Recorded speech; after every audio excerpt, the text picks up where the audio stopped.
So, welcome once again in the class of macroeconomics. आज जिस topic को हम स्टार्ट करेंगे वो टॉपिक है हमारा क्रेडिट क्रिएशन. ठीक है, याद रख लीजिएगा आपके मनी एंड बैंकिंग सेगमेंट से ये टॉपिक है, काफ़ी इंपॉर्टेंट टॉपिक है आपके एग्जामिनेशन पॉइंट ऑफ व्यू से. क्रेडिट क्रिएशन को मनी क्रिएशन भी कहते हैं और इम्पॉर्टेंट इसलिए है क्योंकि एग्ज़ाम्स में आया है. क्योंकि अगर आप अपने बोर्ड के सिलेबस की बात करो या फिर अगर आप बोर्ड के एग्जामिनेशंस की बात करो तो उसमें खुला क्वेश्चन पूछा भी है. अगर मैं आपको क्वेश्चन भी दिखाऊं तो आप देख सकते हो क्वेश्चन ऑलरेडी यहाँ पे पूछा है.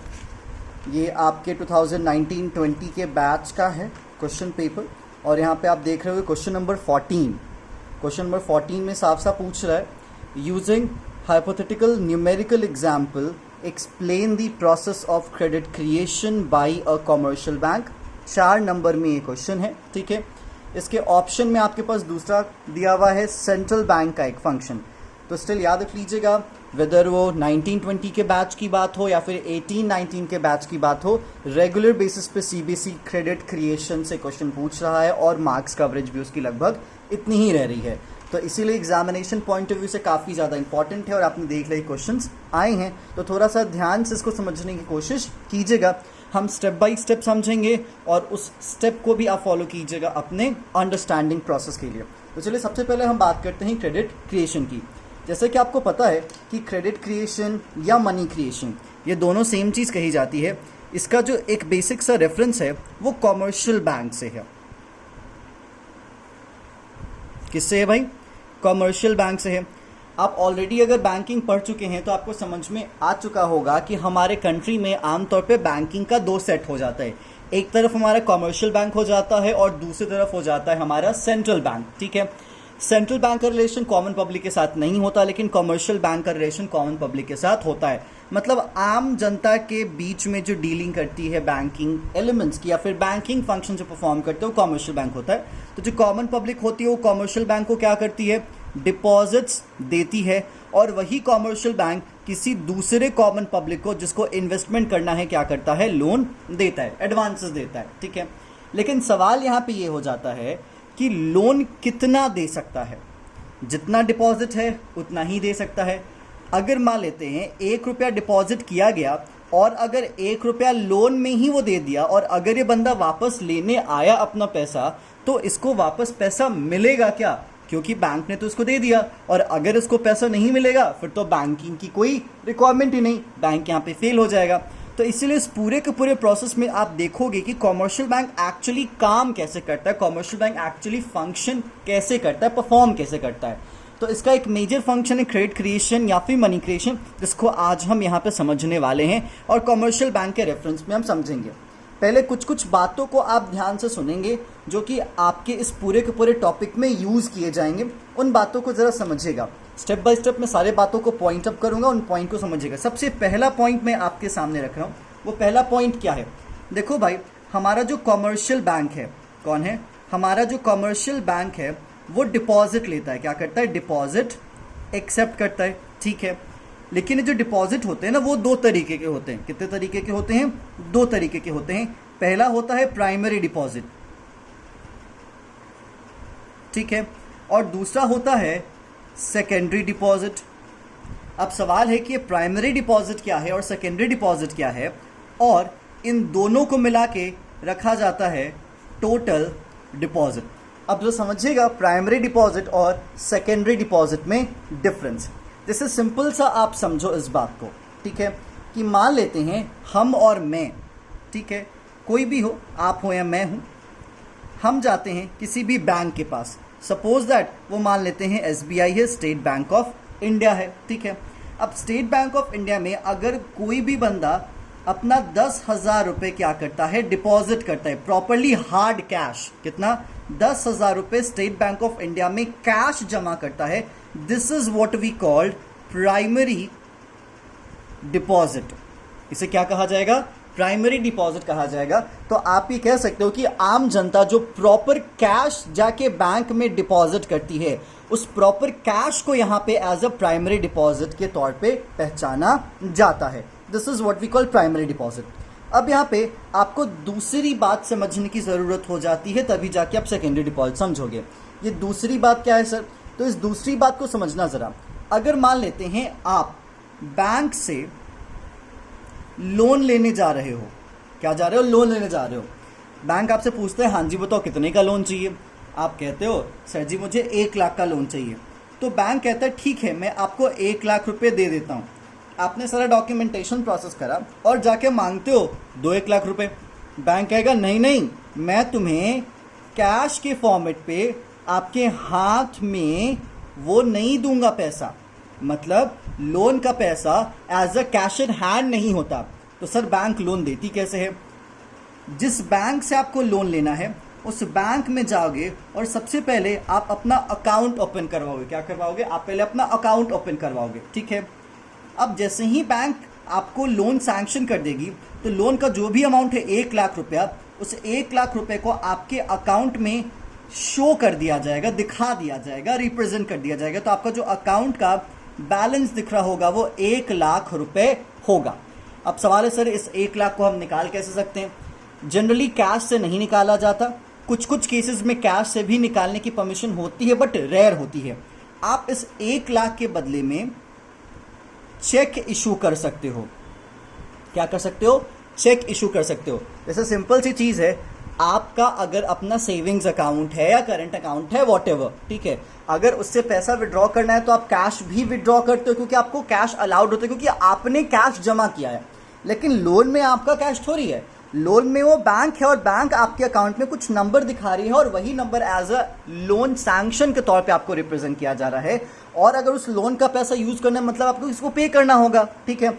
तो पे करना होगा तो उस 1 लाख के बिहाफ में आप चेक इशू कर सकते हो, विच मीन्स लोन का पैसा चेक से विड्रॉ होगा और लोन का पैसा आपको कैश नहीं मिलेगा। लोन का पैसा उस बैंक के बैंक अकाउंट में दिखाया जाएगा जो आपके नाम पे अकाउंट ओपन करवाया जाएगा। तो एक्चुअली इस अकाउंट में जो बैलेंस होगा वो एज अ डिपॉजिट ही होगा ना, क्योंकि अगर कोई पैसा डिपॉजिट करता है तभी तो पैसा विड्रॉ कर सकता है, ऐसा तो नहीं है कि नहीं विड्रॉ कर सकता, ठीक है। तो भाई विड्रॉ कर सकता है, तो इसीलिए कहा जाता है कि जो लोन का पैसा, क्या जो लोन का पैसा बैंक के अकाउंट में एज अ बैंक बैलेंस के तौर पे आपको दिखाई देता है, जिसके बदले में आप चेक इशू करते हो, उसी डिपॉजिट को यहां पे क्या कहा जाता है? सेकेंडरी डिपॉजिट कहा जाता है। क्या कहा जाता है? सेकेंडरी डिपॉजिट कहा जाता है, जिसका एक और नाम है डेरिवेटिव डिपॉजिट। क्या है भाई? Derivative deposit. तो इसीलिए प्राइमरी डिपॉजिट जो कि कॉमन पब्लिक जाके बैंक में कैश जमा करती है, ठीक है, वो हो गया आपका प्राइमरी डिपॉजिट। और सेकेंडरी डिपॉजिट क्या? जो बैंक लोन देती है, अकाउंट में उस लोन का बैलेंस दिखाती है, वो भी एज अ डिपॉजिट के तौर पे ट्रीट किया जाता है और इसीलिए इसको क्या कहा जाता है? Secondary deposit. और इसीलिए आप दोनों को जोड़ते हो तो आपको क्या मिलता है? टोटल डिपॉजिट मिलता है। क्या मिलता है आपको? टोटल डिपॉजिट, ठीक है। चलिए, उम्मीद है आपको समझ में आ चुका होगा कि टोटल डिपॉजिट क्या होता है, साथ ही साथ प्राइमरी डिपॉजिट क्या होता है और सेकेंडरी डिपॉजिट क्या होता है। अब एक स्टेप आगे चलते हैं और भी कुछ नए पॉइंट को यहां पे समझने की कोशिश करते हैं।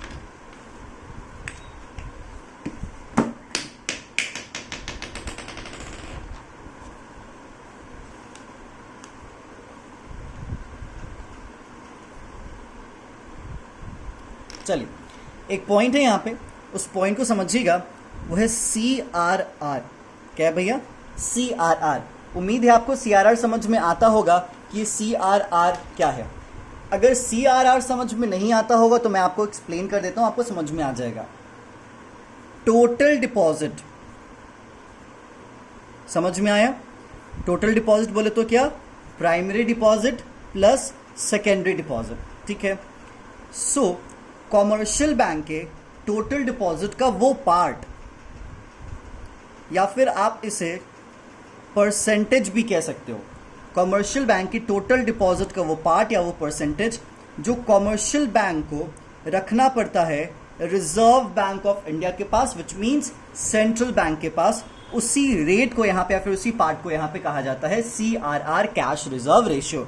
तो आप उसको फॉर्मूले डिफाइन कर सकते हो that CRR refers to the part of total deposit with commercial bank which they have to kept with central bank।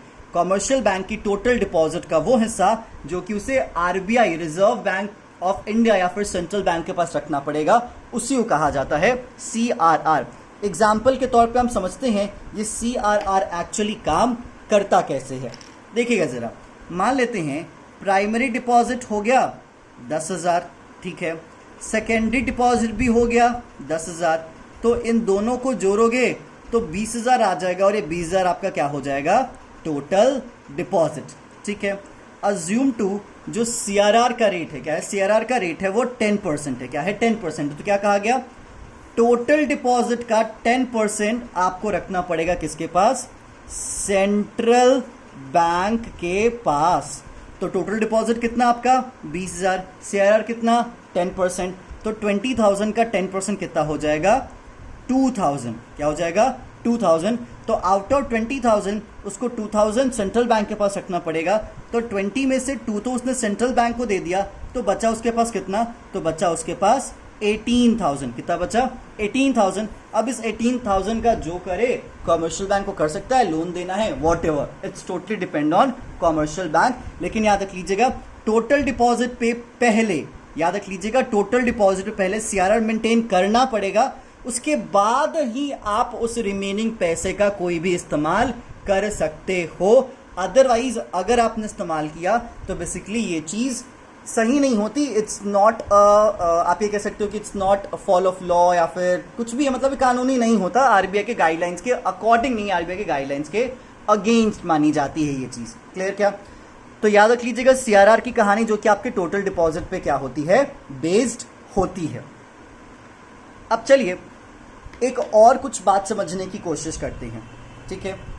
Credit creation, क्या क्रेडिट क्रिएशन, सवाल है कि क्रेडिट क्रिएशन क्या होता है, ये चीज़ आपको समझने की थोड़ी ज़रूरत हो जाती है।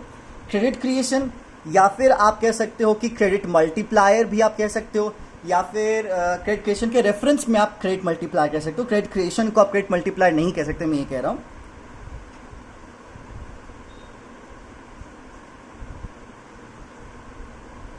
क्रेडिट मल्टीप्लायर या फिर आप इसे मनी मल्टीप्लायर भी कह सकते हो, ठीक है। क्रेडिट के अलावा इसको मनी मल्टीप्लायर कहा जाएगा। तो क्रेडिट क्रिएशन को समझने के लिए आपको क्रेडिट मल्टीप्लायर है मनी मल्टीप्लायर को समझना है। क्रेडिट मल्टीप्लायर है मनी मल्टीप्लायर का जो सिंबॉलिक रिप्रेजेंटेशन है वो K से होता है, किससे होता है, K से होता है। और इसका एक बेसिक सा इक्वेशन है K is equal to 1/CRR, क्या, K is equal to 1/CRR। और ये चीज़ नंबर ऑफ टाइम्स में आती है, किसमें, नंबर ऑफ टाइम्स में आती है। इस बात को आप ध्यान से समझेंगे, ठीक है। जैसे सपोज दैट मान लेते हैं CRR का रेट है 10%, कितना है CRR का रेट 10%। तो अगर K इज इक्वल टू 1/10% है तो इसकी वैल्यू कितनी आएगी, 10 आएगी, कितनी आएगी, 10 आएगी। लेकिन ये 10 क्या है, ये 10 कोई सिंपल 10 नहीं है, ये 10 टाइम्स है, क्या है, 10 टाइम्स। तो सर इससे क्या कंक्लूजन निकलता है, इससे ये कंक्लूजन निकलता है कि कॉमर्शियल बैंक के पास जितना भी कैश रिजर्व पड़ा है, क्या, कॉमर्शियल बैंक के पास जितना भी कैश रिजर्व पड़ा है उसमें से उसको CRR 10% मेंटेन करना पड़ेगा सेंट्रल बैंक के पास, और वो मेंटेन करने के बावजूद अपने टोटल डिपॉजिट या फिर अपना जो सबसे पहला प्राइमरी डिपॉजिट है उसका 10 गुना तक का वो लोन दे सकती है, उसका 10 गुना तक का लोन तैयार कर सकती है। मे बी अगर आपको ये चीज़ समझ में ना आए तो अपने दिमाग पे आप स्ट्रेस मत डालिएगा, जब हम न्यूमेरिकल प्रोसेस देखेंगे तो ये चीज़ आपको प्रॉपरली क्लियर हो जाएगी, ठीक है। अब जरा ये समझिएगा कि क्रेडिट मल्टीप्लायर, क्या, क्रेडिट मल्टीप्लायर एक्चुअली आपको समझाता क्या है या फिर डिफाइन क्या करता है। आपसे पूछ रहा था कि बताओ what do mean by credit multiplier, तो आप क्या कहोगे, ठीक है।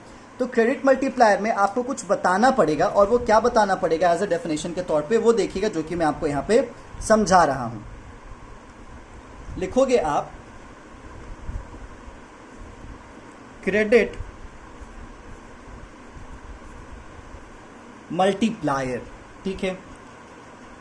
ये दिखाता है नंबर ऑफ टाइम्स, क्या, number of times the commercial bank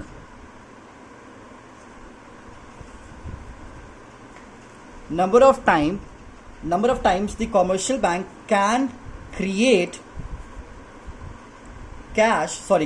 credit per unit of their cash reserve with the RBI। ठीक है, इसको ज़रा समझने की कोशिश कीजिएगा। कहता है credit multiplier represents number of times the commercial bank can create credit per unit of their cash reserve with RBI। मतलब RBI के पास जो भी कैश रिजर्व पड़ा है, क्या RBI के पास जो भी कैश रिजर्व पड़ा है, उस कैश रिजर्व के अनुसार वो उसका कितना गुना, क्या उसका कितना गुना क्रेडिट क्रिएट कर सकती है, उसी को कहा जाता है क्रेडिट मल्टीप्लायर। जैसे मैंने अभी आपको बताया कि क्रेडिट मल्टीप्लायर को हम के से रिप्रेजेंट करते हैं, एंड के इज इक्वल टू 1/CRR हो जाता है। CRR का रेट क्या था आपका 10%, तो 1/10% इज इक्वल टू 10, मतलब 10 टाइम्स जो आपके RBI के पास कैश रिजर्व है उसका 10 गुना वो क्या कर सकती है, क्रेडिट क्रिएट कर सकती है। विच मीन्स अगर 1000 रुपए है तो वो 10,000 का क्रेडिट क्रिएट कर सकती है। अगर उसके पास 1 लाख है तो वो 10 लाख का क्रेडिट क्रिएट कर सकती है। इसलिए कहा जाता है कि पैसे तो कम होते हैं लेकिन उसका कई गुना पैसा वो क्या कर सकती है, क्रिएट कर सकती है। इस बात को आप ध्यान से समझेंगे। अब जरा देखिए प्रॉपर चलते हैं कि किस तरीके से यहाँ पे क्रेडिट क्रिएट किया जाता है। ध्यान से जरा समझिएगा सारे टर्म्स एंड कंडीशंस को ऐड करते हुए।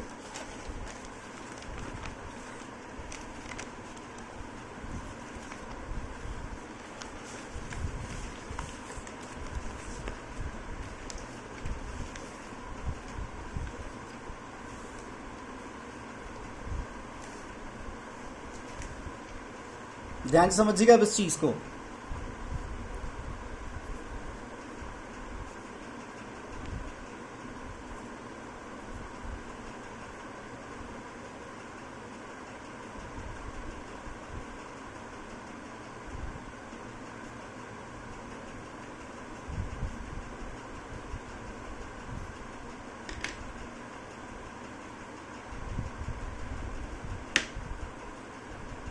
देखिए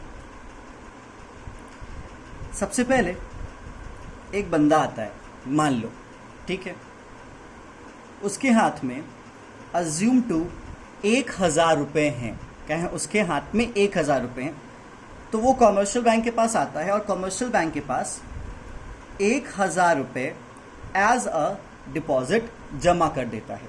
ठीक है, तो जो एक्चुअली आपका ये 1000 होगा, ये 1000 आपके लिए क्या हो जाएगा, प्राइमरी डिपॉजिट।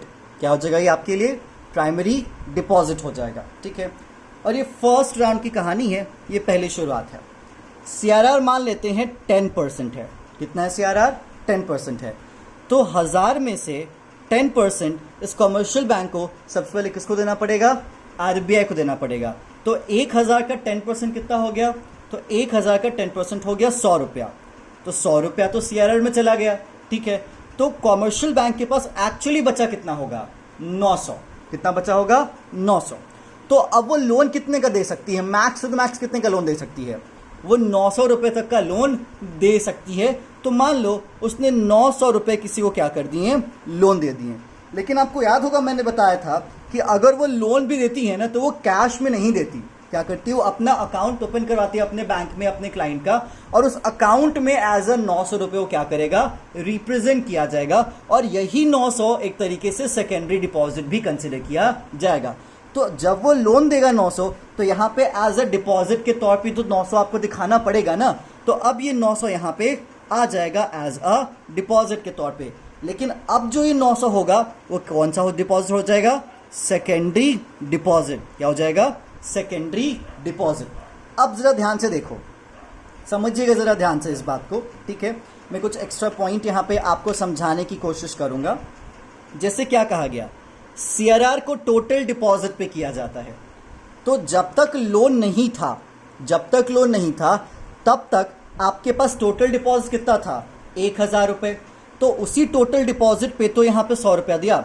लेकिन अब अपना अगर टोटल डिपॉजिट देखते हैं तो आपको प्राइमरी डिपॉजिट प्लस आपको सेकेंडरी डिपॉजिट दोनों को जोड़ना पड़ेगा। आपका प्राइमरी डिपॉजिट कितना आ गया, 1000। आपका सेकेंडरी डिपॉजिट कितना हो गया, 900। तो अब आपका टोटल डिपॉजिट कितना हो गया, तो टोटल डिपॉजिट आपका हो गया 1900।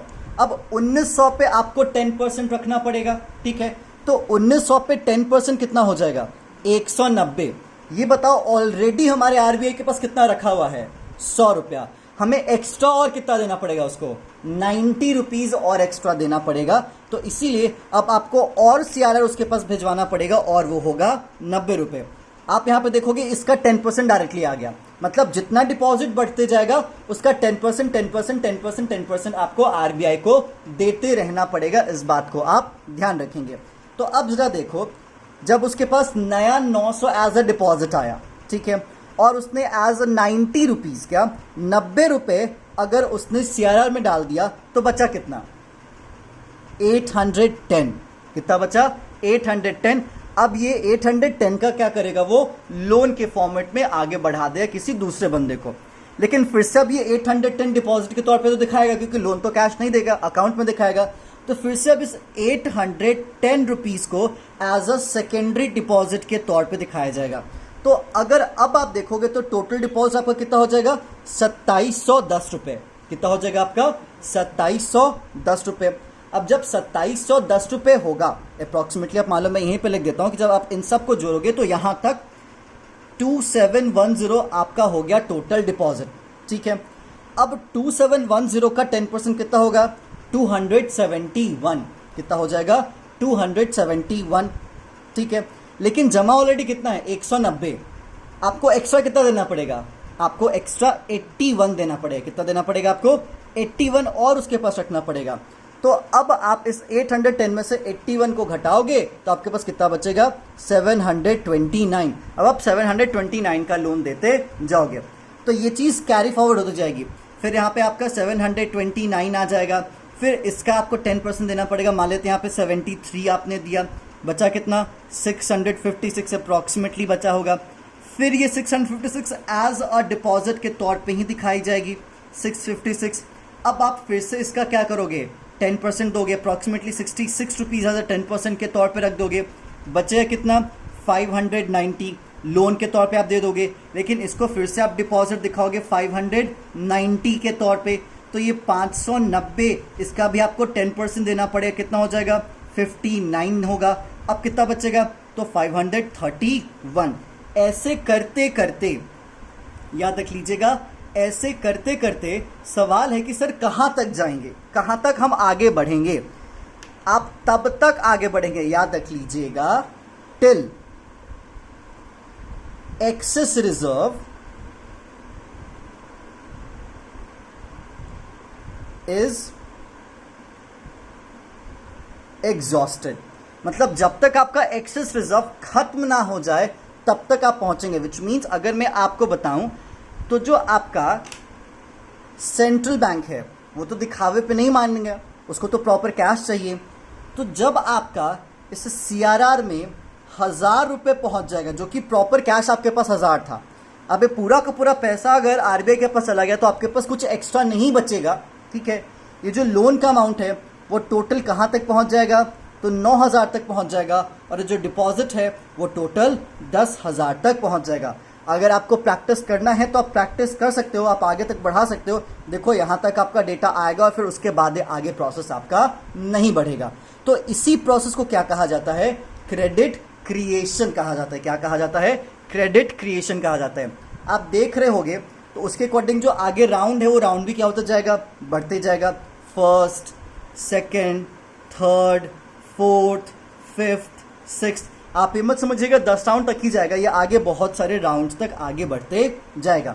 तो इस बात को आप ध्यान रखेंगे कि जो आपका शुरुआत का डिपॉजिट है 1000 और जो आपका सीआरआर है 10%, इससे आप आराम से क्रेडिट मल्टीप्लायर के फॉर्मूले से फाइंड कर सकते हो। क्रेडिट मल्टीप्लायर का फॉर्मूला क्या था, K = 1/CRR। हम 1/CRR को 10% लिख सकते हैं, क्योंकि CRR हमारा क्या है 10%, = आ जाएगा 10। मतलब 1000 से 1000 का 10 गुना यहाँ पे लोन तैयार किया जा सकता है। तो आप देख रहे हो कि आपके पास टोटल डिपॉजिट मतलब प्राइमरी और सेकेंडरी दोनों को मिला के कितना आएगा, 10,000 आ जाएगा। कितना आ जाएगा, 10,000 आ जाएगा। और इसीलिए कहा जाता है कि आप सीआरआर को देखते हुए, क्या सीआरआर को देखते हुए आप ये अंदाजा लगा सकते हो कि कितना लोन तैयार किया जा सकता है मार्केट में से। अगर करंटली कहा जाए, नॉर्मली अगर देखोगे तो लगभग 4% के आसपास इंडिया में सीआरआर का रेट रहता है। विच मीन्स अगर किसी कॉमर्शियल बैंक के पास 1,000 डिपॉजिट है, क्या 1,000 स्टार्टिंग का डिपॉजिट है, तो अगर आप इसके रेफरेंस में अगर 4% देखते हो तो कितना आएगा 25%। कितना आएगा 25 times, not a 25%, 25 times, which means 1,000 का 25 गुना आप यहाँ पे आज के रेट से लोन तैयार कर सकते हो, जो कि आपका एक्चुअल है, रियल डेटा जो कि अभी के बाजार में आपका चलता है। तो ये बात आप याद रखेंगे। एक छोटी सी बात है, उस बात को आप ध्यान से समझने की कोशिश करेंगे कि आपका सीआरआर और क्रेडिट क्रिएशन, इन दोनों में जो रिश्ता होता है वो उल्टा हो जाता है। ठीक है, आपका सीआरआर जितना ही कम होगा, आप क्रेडिट क्रिएट उतना ही क्या करोगे, ज़्यादा करोगे। और जितना ही सीआरआर आपका ज़्यादा होगा, क्रेडिट क्रिएट उतना ही क्या करोगे, आप कम करोगे। जैसे सीआरआर में अगर हम मानते हैं कि सीआरआर हमारा 10% था, ठीक है, तो आप एक्चुअली कितना कर रहे थे, 10 टाइम्स। लेकिन जब सीआरआर आपका 4% हो तो आप कितना गुना कर सकते हो, आप कर सकते हो 25 टाइम्स।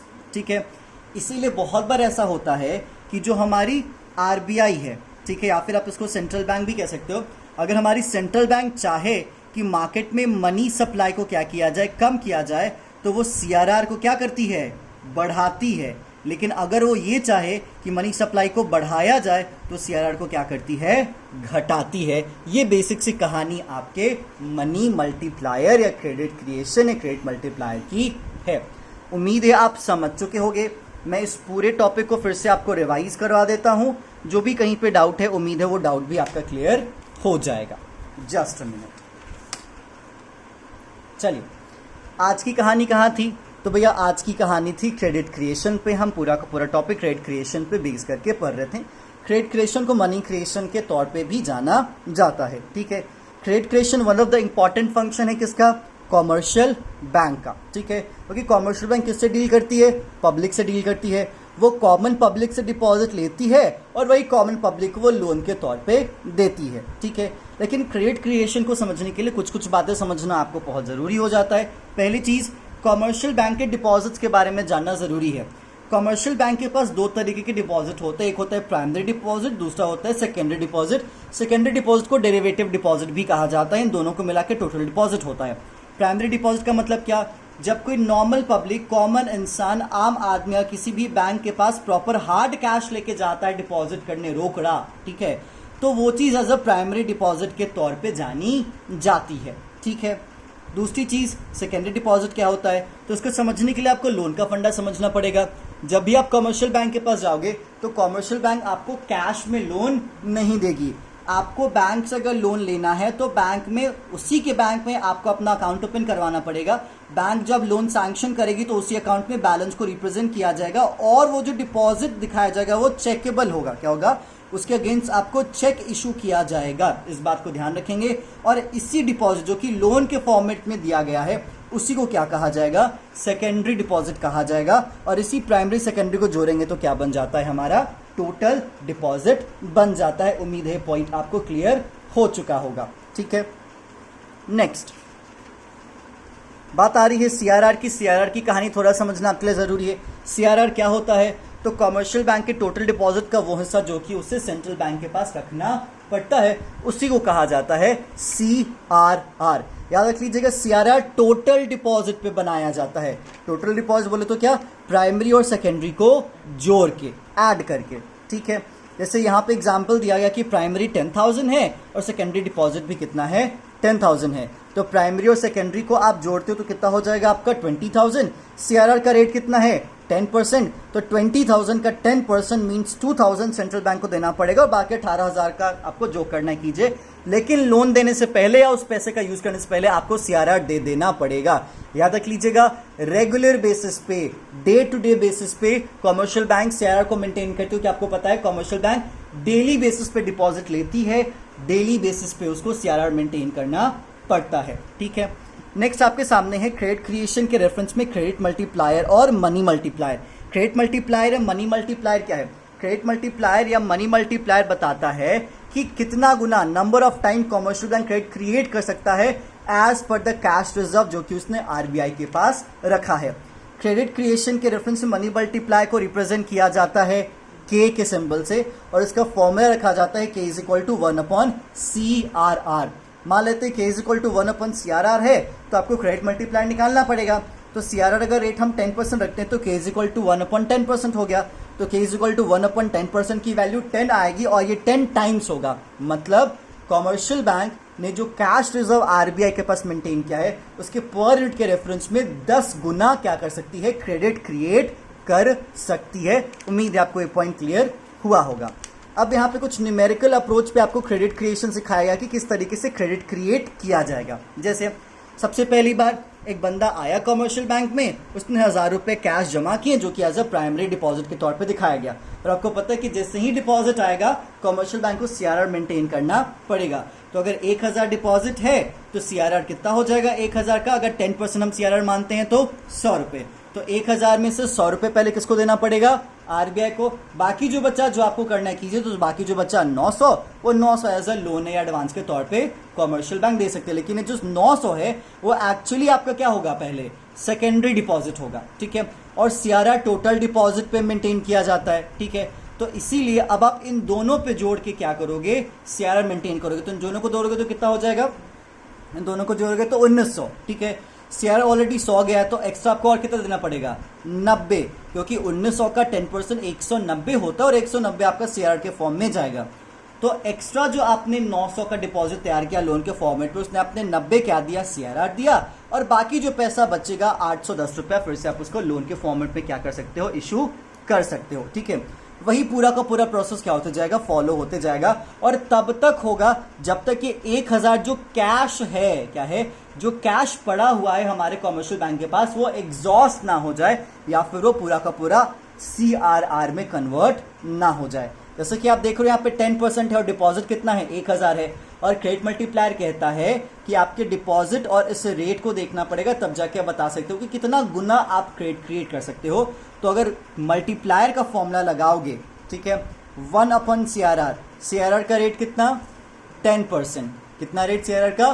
10%। तो 1/CRR 1/10% is equal to 10, which means 1000 का 10 गुना आप एक तरीके से डिपॉजिट्स तैयार कर सकते हो, विच मीन्स आप लोन दे सकते हो। तब देखोगे ये पूरा का पूरा प्रोसेस तब खत्म होगा जब डिपॉजिट आपका क्या हो जाएगा? 10,000, CRR में बैलेंस कितना दिखेगा? 1000, और लोन और एडवांस कितना दिखेगा आपके सामने? 9000, ठीक है। तो यहीं पे जाके आपकी पूरी की पूरी कहानी क्या हो जाएगी? खत्म हो जाएगी, ठीक है। अब कुछ एक्स्ट्रा बातें हैं जिन एक्स्ट्रा बातों को आपको यहाँ पे जान लेना चाहिए, ठीक है। वो एक्स्ट्रा बातें ज़रूरी हैं क्योंकि बहुत बार आप चीज़ों में कुछ अंतर देखेंगे जो कि अलग अलग टीचर्स आपको पढ़ाएंगे। तो मैं उस बात को नकार नहीं रहा, मैं उस बात को मना नहीं कर रहा, ठीक है, लेकिन उस बात को थोड़ा क्लियर कर रहा हूँ। बहुत बार होता है कि K is equal to 1/LRR represent किया जाता है। क्या रिप्रेजेंट किया जाता है? K is equal to 1/LRR। ये LRR क्या है? इसको कहा जाता है लीगल रिजर्व रेशियो। क्या कहा जाता है इसे? Legal reserve ratio. अब आप इस लीगल रिजर्व रेशियो की थोड़ा कहानी समझ लीजिए। बहुत बार लोग ये कह देते हैं that LRR is equal to CRR plus SLR, ठीक है। देखो भैया, जो लोग कहते हैं कि LRR is equal to CRR plus SLR, वो गलत है, क्योंकि इन दोनों को जोड़ के LRR बनाया नहीं जाता। LRR के दो कंपोनेंट हैं। क्या है? LRR के दो कंपोनेंट है। पहला कंपोनेंट है CRR और दूसरा कंपोनेंट है SLR। जैसे बहुत लोग मान लेते हैं, आपको कहते हैं कि चलो भाई CRR 4% है और SLR 10% है तो LRR 14% हो जाएगा। ना जी ना, ये गलत है। LRR CRR और SLR का कोई समेशन नहीं है। ये LRR के CRR और SLR दो अलग अलग इंडिपेंडेंट कंपोनेंट्स हैं हिस्से हैं, इनको जोड़ के कोई LRR की कहानी लिखी नहीं जाती है। ठीक है, इस बात को आप ध्यान रखेंगे। क्लियर क्या? तो इसलिए आप ये मिस्टेक नहीं करेंगे। बहुत जगह क्रेडिट क्रिएशन के प्रोसेस में याद रख लीजिएगा, बहुत जगह क्रेडिट क्रिएशन के प्रोसेस में बहुत किताबों में लिखा रहता है K is equal to LRR, और उसका जो बेसिकली मीनिंग होता है वो मीनिंग रिप्रेजेंट करता है CRR के तरफ। क्या करता है? CRR के तरफ। तो K is equal to 1/LRR को K is equal to 1/CRR लिख के भी आप क्रेडिट क्रिएशन का फंडा समझा सकते हो। ये कॉन्सेप्ट यहाँ पे गलत नहीं होगा, लेकिन ये मत कह दीजिएगा आप that LRR is equal to CRR plus SLR। CRR और SLR को जोड़ेंगे तो क्या बनेगा? LRR, क्योंकि ऐसा नहीं होता। LLR के दो कंपोनेंट्स हैं, यहाँ पे समिशन नहीं होता। इस बात को आप ध्यान से समझेंगे। ठीक है, उम्मीद है आपको ये पॉइंट यहाँ पे क्या हो चुका होगा, क्लियर हो चुका होगा।